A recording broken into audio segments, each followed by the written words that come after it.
నిత్యావసర వస్తువులు లైక్ బియ్యం, ఉప్పు, పప్పు, కందిపప్పు ఇట్లాంటివి ఎక్కడైతే స్కామ్ జరుగుతాయో అక్కడ ధరలు పెరుగుతాయి. ధరలు పెరిగినప్పుడు కట్టిక పేదరికంలో ఉన్న వాడి మీద కూడా ఎఫెక్ట్ పడుతుంది. అది అసలు బియ్యం స్కామ్ చేయటం అంటే పేదవాడి నోట్లో నుంచి అన్నం తీసుకున్నట్లు లెక్క.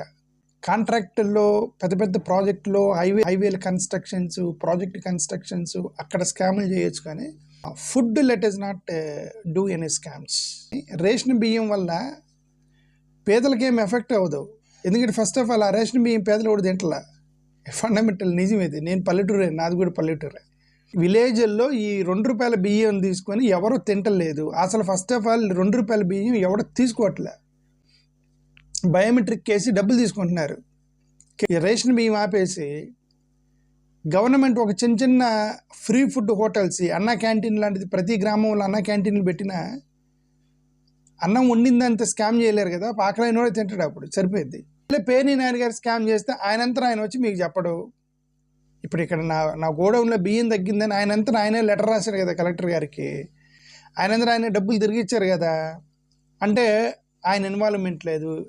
ఒకవేళ వెయిట్ తక్కువ వేస్తుండొచ్చు, పాసిబిలిటీ ఉండేది. ఎందుకంటే రికార్డులు రాసుకునేటప్పుడు 10,000 కేజీలు పక్కన కూర్చున్నా పెడితే 1,00,000 కేజీలు అవుతాయి. ఓకే, పొరపాటు నాకు 1,00,000 వేస్తే 1,00,000 కేజీలు అవుతాయి. 90,000 కేజీలు షార్టేజ్ వచ్చేసింది. అప్పుడు ఎప్పుడో 10వ తారీఖు సంతకం చేస్తే వచ్చి శుక్రవారం అంటించారు.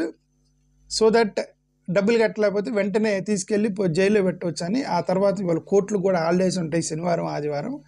కనీసం 2-3 రోజులన్నా జైల్లో ఉంచాలి పేర్ని నాని గారి భార్యని.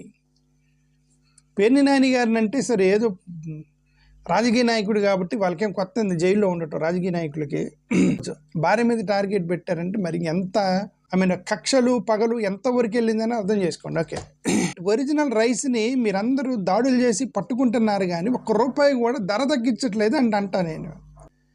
సరే, ఇప్పుడు పేర్ని నాని గారు గోడౌన్ పట్టుకున్నారు. అంతకుముందు ఎవరో ద్వారంపూడి చంద్రశేఖర్ రెడ్డి గారు గోడౌన్ పట్టుకున్నారు. అంతకుముందు వేరే వాళ్ళది, ఆ తర్వాత వేరే వాళ్ళది, అక్కడక్కడ చిన్న చిన్న వాళ్ళు మొత్తం పట్టుకుంటున్నారు అనుకోండి. ఎగ్జాంపుల్ సీజ్ ద షిప్ అని చెప్పేసి అక్కడ పట్టుకున్నారు అనుకోండి.